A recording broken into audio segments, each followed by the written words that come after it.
Selamat pagi, brother, sister, om, tante, bapak, ibu, dimanapun kita berada. Bersyukur sekali untuk pagi hari ini kita bisa ketemu lagi untuk belajar firman Tuhan. Bersyukur juga kita sampai hari ini masih dalam keadaan sehat, masih bisa beraktivitas dengan baik, penuh sukacita. Semua karena kebaikan Tuhan ya. Hari ini saya kembali belajar dari buku Kolose 3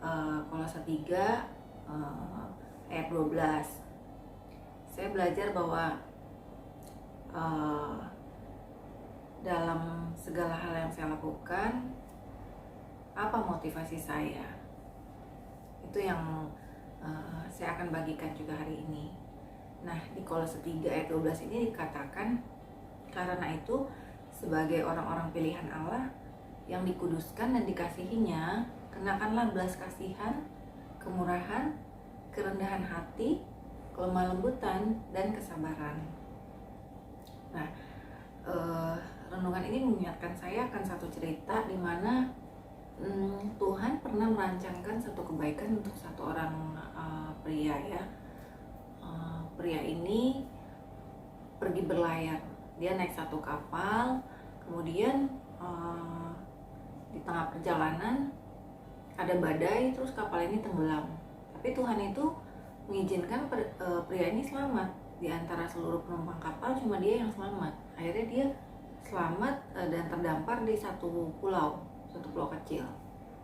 Nah, di pulau itu dia berdoa, Tuhan, tolong Tuhan, kirimkanlah bantuan, kirimkanlah makanan Tuhan, jangan biarkan saya mati Tuhan di pulau ini. Dia berdoa kayak gitu ya. Dia berdoa dengan sungguh-sungguh, sehari, 2 hari, 3 hari, nggak ada tanda-tanda kalau bakal ada bantuan, nggak ada tanda-tanda kapal akan mendekat ke pulau itu.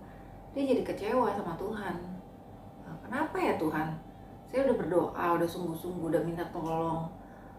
Katanya Tuhan itu nggak akan ngebiarin kita sendirian. Katanya Tuhan tuh pasti mengirimkan pertolongan. Kok sampai hari ini nggak ada gitu. Akhirnya dia berusaha sebisa dia ngumpulin, dia nemuin ranting-ranting. Dia membangun rumah dari satu gubuk sederhana ya, dari kayu, dari ranting-ranting, dari jerami ya, dari maksudnya mungkin daun-daun kering. Nah, dia bangunlah gubuk itu, dan dia juga akhirnya menemukan makanan dari sekitar dia gitu yang ada di pulau itu. Nah, satu kali dia pergi meninggalkan gubuknya dia untuk cari makan. Ketika dia pergi, gak lama dia lihat asap itu tinggi gitu. Dia pertama bingung, asap apa itu ya, kan di pulau itu nggak ada orang ya.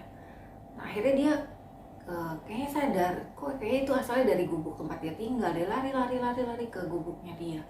Sampai di gubuknya dia, benar ternyata itu gubuknya kebakaran. Nah, nggak bersisa, udah tinggal asapnya aja. Gubuknya udah rata jadi tanah, tinggal asapnya yang ngebul. Di situ dia kembali kecewa sama Tuhan, dia marah.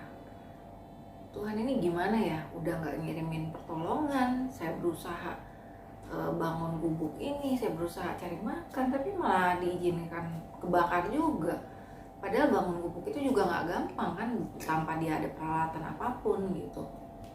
Akhirnya dia marah sama Tuhan, dia kecewa sama Tuhan, dia komplain sama Tuhan, dia berpikiran yang negatif tentang Tuhan, dia ngomongin hal-hal yang jelek. Intinya dia bersungut-sungut lah, kayak gitu ya.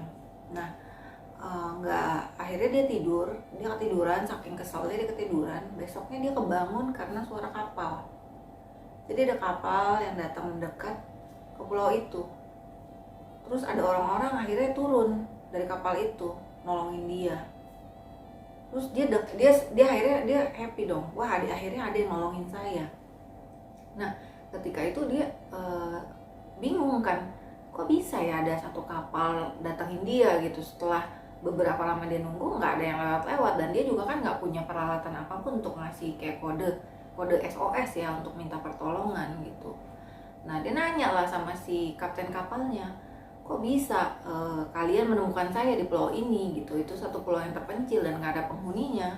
Terus kapten kapalnya bilang, ya karena kami melihat asap dari pulau ini, dia bilang gitu. Asapnya itu cukup gede, dia bilang. Itu yang membuat kami kayak ngerasa kayaknya perlu ke pulau itu gitu, ada orang gitu kayaknya yang butuh bantuan ya. Nah, di situ dia baru sadar bahwa dari awal pun Tuhan tuh merencanakan yang baik untuk dia.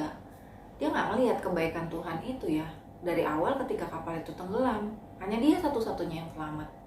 Kalau itu bukan kebaikan Tuhan, gimana caranya dia bisa selamat? Dia pasti tenggelam, udah mati mungkin. Nah, kedua, dia bisa bangun rumah, bisa cari makanan. Kalau bukan karena kebaikan Tuhan, nggak mungkin dia bisa lakukan semua itu. Nah, ketiga kali ketika dia benar-benar marah sama Tuhan, gubuknya kebakar. Itu tuh kebaikan Tuhan juga. Kalau Tuhan nggak mengizinkan gubuknya terbakar, ya nggak mungkin dia disamperin sama kapal terus bisa diselamatkan. Jadi dia nggak bisa melihat kebaikan-kebaikan Tuhan itu, dan dia merespon Tuhan itu dengan kemarahan, dengan pikiran negatif. Nah, dari kisah ini saya juga belajar ya, kadang kita sebagai manusia itu ada banyak sekali yang ketika kita melakukan satu kebaikan ke orang lain, kita mencoba untuk hidup dengan benar, tapi kok kayaknya respon yang kita dapat itu nggak seperti yang kita harapkan ya. Nih contoh nih, pernah nggak misalnya kita ketemu sama orang-orang yang kita merasa kok kayaknya mereka mendukung kita, kelihatannya percaya sama kita, terus kita bantuin mereka, tapi ternyata orang itu menusuk kita dari belakang, mereka menjatuhkan kita setelah kita bantuin mereka loh. Pernah nggak? Atau pernah nggak misalnya kita sebagai orang tua, kita membesarkan anak dari lahir sampai gede susah payah, disekolahin, akhirnya menikah, tapi ternyata setelah menikah ingat orang tuanya pun enggak. Itulah ya kadang-kadang yang nggak setiap anak itu bisa ingat kebaikan orang tua. Kadang anak juga nggak peka sama kebaikan-kebaikan orang tua gitu yang dulu mereka udah kasih ke kita. Nah, banyak juga loh anak-anak yang dibesarin dengan susah payah, ternyata ketika udah besar, udah menikah, bahkan kadang-kadang keadaan ekonominya sangat bagus, mereka malah nggak mau menerima orang tuanya, malah orang tuanya ditaruh di panti jompo. Nah, itu sih miris sekali ya.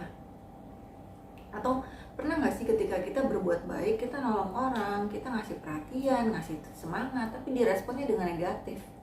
Mungkin kita dicuekin, kita nggak direspon, boro-boro dibilangin terima kasih.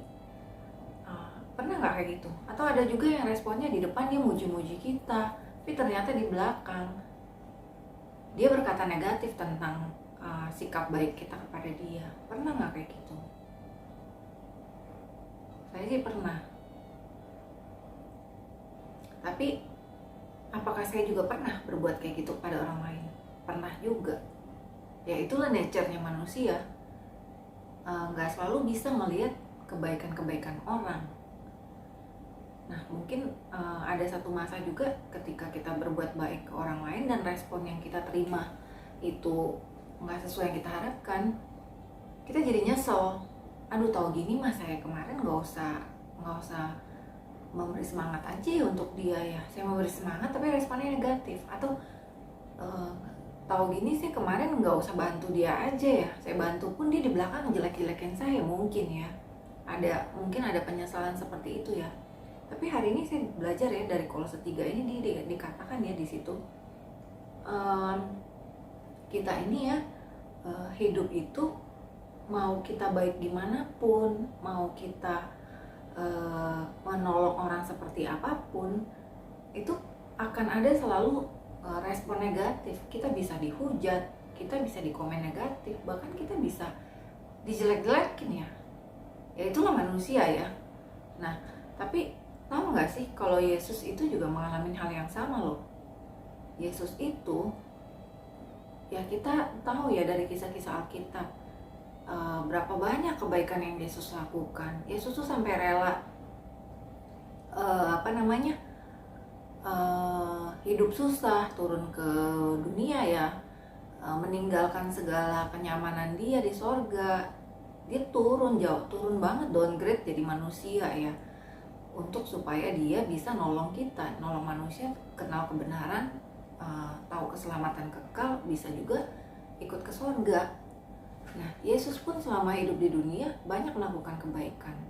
Dia menyembuhkan orang sakit, dia ngasih makan ribuan orang dan macam-macam. Tapi apakah orang berterima kasih? Apakah orang nganggap Yesus itu baik? Enggak juga loh. Yesus dihujat juga. Malah dikatain waktu Yesus nyembuhin orang sakit, dibilang Yesus nyembuhin orang dari kuasa gelap. Terus malah Yesus di akhirnya dengan orang-orang yang nggak suka sama Yesus, itu Yesus, mereka cari-cari kesalahan Yesus. Padahal ya kalau mau ngomong apa ya kesalahan Yesus, apa sih kekurangan Yesus gitu loh. Yesus ya pribadi yang rendah hati, yang sabar, yang pengampun, ya apapun ya, banyak sekali ya kebaikan-kebaikan Yesus. Tapi tetap orang memandang itu sebagai satu yang negatif gitu. Tapi ya itulah manusia. Sampai pada akhirnya apakah Yesus mendapatkan kebaikan juga dari kebaikan yang telah dia lakukan? Enggak loh. Yesus tuh lahir miskin, mati terkutuk di kayu salib. Itu juga saya diingetin juga dari pelajaran di pertemuan mingguan ya, di pertemuan doa mingguan dikatakan seperti itu. Nah, tapi ketika menghadapi semua itu, semua perlakuan buruk, ya responnya Yesus apa? Apakah Yesus marah? Apakah Yesus mengutuk mereka? Apakah Yesus sakit hati? Enggak kan? Yesus tuh malah berdoa sampai terakhir dia dianiaya, dia disalib, udah setengah mati, akhirnya disalib. Dia bilang apa? Ya Bapa, ampunilah mereka, sebab mereka tidak tahu apa yang mereka perbuat. Di Lukas 23 ayat 34, Yesus bilang kayak gitu. Yesus malah berdoa supaya Tuhan mengampuni orang yang udah menganiaya dia. Nah, di sini saya belajar apapun yang saya lakukan, entah itu saya memberi, entah itu saya melayani, saya menolong orang lain, kebaikan-kebaikan apapun yang saya coba lakukan, apa motivasi saya? Apakah motivasi saya tuh mencari keuntungan saya sendiri, mencari pengakuan dari orang lain, mencari penghargaan, pujian, atau apapun? Kalau itu motivasi saya, udah pasti saya kecewa ketika respon yang saya dapatkan itu nggak sesuai gitu. Saya ngasih kebaikan kok yang kembali bukan kebaikan. Tapi dari Kolose 3 ayat 12 ini saya belajar ya, ketika motivasi saya adalah Tuhan karena kasih, maka saya akan bisa mengenakan yaitu yang tadi dibilang, belas kasihan, kemurahan hati, kerendahan hati, kelemah lembutan, kesabaran, untuk menghadapi respon balik yang gak sesuai dengan yang saya harapkan. Nah, manusia itulah, manusia banyak sekali kekurangannya ya. Sebagai manusia kita gak sempurna. Mungkin ada kalanya juga ketika kita mau mencoba melakukan kebaikan, caranya mungkin keliru, jadi orang pun nangkepnya keliru. Manusia gak ada yang sempurna, tapi kita bersyukur ya, kita tuh punya Tuhan yang sempurna, yang mengasihi kita dengan cara yang sempurna, dengan kasihnya yang tanpa syarat. Nah, saya sendiri juga gak sempurna, ada banyak sekali saya mengecewakan orang lain yang udah melakukan kebaikan-kebaikan bagi saya. Misalnya ya pasangan saya, anak saya, orang tua saya, adik-adik saya, atau bahkan brother sister di dalam jemaat. Ketika mereka mengasihi saya, respon saya pun nggak baik kepada mereka. Nah, itu nature manusia. Tapi saya bersyukur ya, saya dikasihi Tuhan yang sempurna tanpa syarat. Ada satu quote yang bilang ya, do not get upset with people or situation. Both are powerless without your reaction. Jadi quote ini bilang ya, kalau kita tuh nggak perlu marah atau kecewa sama orang-orang atau sama situasi, karena dua-duanya tuh nggak punya kuasa apapun tanpa reaksi kita. Jadi saya belajar ya, gimana pun orang mau trigger kita ya, mau memancing emosi kita, mau membuat kita marah, kecewa, sakit hati, kepahitan ketika kita melakukan kebaikan, ya yang terpenting respon kita apa, motivasi saya apa. Kalau motivasi saya adalah Tuhan, mau respon itu orang itu cuekin saya kek, mau respon orang itu negatif, mau jelek-jelekin saya, mungkin berpikiran negatif tentang kebaikan saya, ya saya nggak akan terpengaruh. Karena saya melakukannya untuk Tuhan. Saya melakukannya karena apa? Karena kasih, seperti yang Yesus katakan. Malah di situ kita belajar ya, seperti Yesus ketika kita udah baik sama orang tapi diresponnya nggak baik, ya kita mendoakan orang itu. Seperti Yesus juga mendoakan orang-orang yang sudah menganiaya dia, orang-orang yang istilahnya dia sudah tolong, dia sudah kasih tahu kebenaran, tapi malah dia dianiaya. Yesus mendoakan mereka. Nah dari situ saya belajar bahwa ya kita terus aja melakukan kebaikan dan kebenaran. Jadi nggak cuma baik, tapi sesuatu yang benar, yang sesuai dengan firman Tuhan. Kita senantiasa menebarkan apa? Yaitu tadi kasih, kemurahan hati, kelemah lembutan, dan lain-lain ya. Nah, walaupun kelihatannya apa yang kita tabur tuh kok kayaknya nggak bertumbuh. Kita kok kayaknya naburnya di tanah berbatu nih. Ada banyak orang-orang yang kayak gitu. Kita menabur dengan kasih, mereka ngeresponnya nggak ada respon, kadang-kadang mengeraskan hati. Nah tapi nggak apa-apa, terus aja kita menabur kebaikan karena motivasi kita untuk Yesus. Ya kita harus percaya ya, do good and good will come to you. Kalau kita melakukan kebaikan, kebaikan itu akan kembali lagi untuk kita. Apakah pasti jaminannya kebaikan itu? Firman Tuhan bilang itu pasti.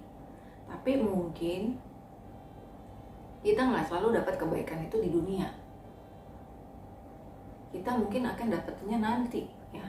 Mungkin saat ini di dunia kita melakukan kebaikan, kok hidupnya masih begini aja, makin susah, dianiaya, dan segala macam struggle ya, diizinkan Tuhan sakit. Tapi at the end kita akan mendapatkan kebaikan itu kembali lagi. Karena Tuhan kita itu bukan Tuhan yang berhutang. Tuhan itu akan memperhitungkan segala sesuatu yang kita lakukan.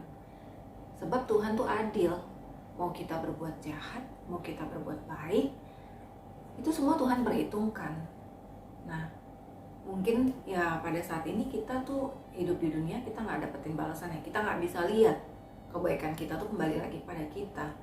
Tapi yang pasti kebaikan itu akan kembali lagi kepada kita pada saat kita pulang ketemu Tuhan, pada saat kita ada bersama-sama di sorga. Seperti Yesus ya, Yesus melakukan semua kebaikan, tapi Yesus akhirnya gimana hidupnya, endingnya mati di kayu salib terkutuk karena dosa-dosa kita. Tapi setelah itu Yesus tuh mendapat kemuliaan di sisi Allah. Yesus ada di sorga bersama Allah. Nah, oleh sebab itu kita belajar dari sini ya, dari apa yang Paulus katakan di endingnya ya, di Kolose 3 ayat 23 sama 24. Paulus tuh bilang, apapun juga yang kamu perbuat, perbuatlah dengan segenap hatimu, seperti untuk Tuhan dan bukan untuk manusia. Kamu tahu bahwa dari Tuhanlah kamu akan menerima bagian yang ditentukan bagimu sebagai upah.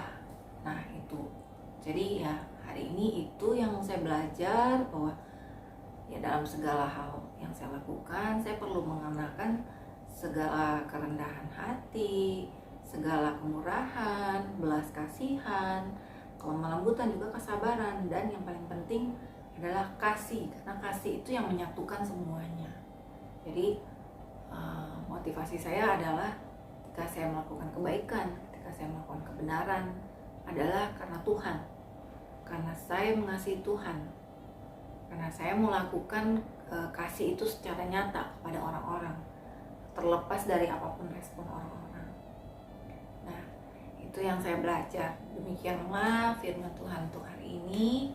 Semoga setiap kita bisa terus bertumbuh dalam hal memberi, dalam hal berbuat kebaikan, kebenaran, mencontoh seperti Yesus, dan juga mengingat apa yang Paulus ajarkan kepada jemaat Kolose dan juga kepada setiap kita hari ini. Nah, untuk memperdalam firman Tuhan, saya encourage untuk setiap kita ya secara pribadi, ambil waktu untuk study Bible, untuk belajar Alkitab, supaya kita ngerti firman Tuhan itu hidup. firman Tuhan itu bisa ngomong secara pribadi kepada kita. Tuhan tuh bisa mengoreksi, bisa menegur, bisa mengajar, bisa mengubahkan hidup kita, bisa menuntun kita ketika kita nggak tahu apa yang harus kita lakukan. Firman Tuhan itu juga bisa memberikan kekuatan, penghiburan, sukacita, semua yang kita butuhin. Jadi firman Tuhan tuh kayak guidance books. Kalau ini yang bilang mungkin manual booknya ya, panduannya untuk hidup kita. Nah, melalui sesi studi Alkitab secara personal itu nanti kita akan dibukakan bagaimana kita harus bersikap dengan benar sesuai dengan apa yang menjadi kehendak Tuhan, sesuai dengan firman Tuhan, sehingga hidup kita semakin hari semakin menjadi berkat, semakin memuliakan Tuhan. Untuk kontak pendaftaran Bible Study saya akan cantumkan di description, juga mungkin bisa dilihat di layar ya. Saya berharap semoga setiap kita terus punya kerinduan untuk dekat sama Tuhan, belajar firman Tuhan, akhirnya bisa benar-benar mendalami bahwa di dalam setiap kehidupan kita yang kekal hanya Yesus, yang kekal hanya keselamatan bersama Yesus ada di surga. Itu aja firman Tuhan hari ini. Terima kasih sudah berkunjung ke channel Vessel of Life Daily Devotion, dan saya berharap berkat ini tidak hanya berhenti di setiap kita yang mendengarkan, tapi boleh diteruskan kepada orang-orang di sekitar kita, mungkin terutama kepada orang yang belum mengenal kebenaran firman Tuhan. Jangan lupa klik like, subscribe, share, dan mungkin tekan tombol lonceng untuk setiap kali notifikasi kalau ada video baru. Saya akan berusaha untuk setiap hari sharing firman Tuhan yang saya belajar. Bantu doa juga supaya saya tetap bisa semangat, terus dikasih Tuhan hikmat, masih diizinkan melayani Tuhan. Terima kasih, selamat pagi, selamat beraktivitas, tetap sehat dan semangat. God bless you.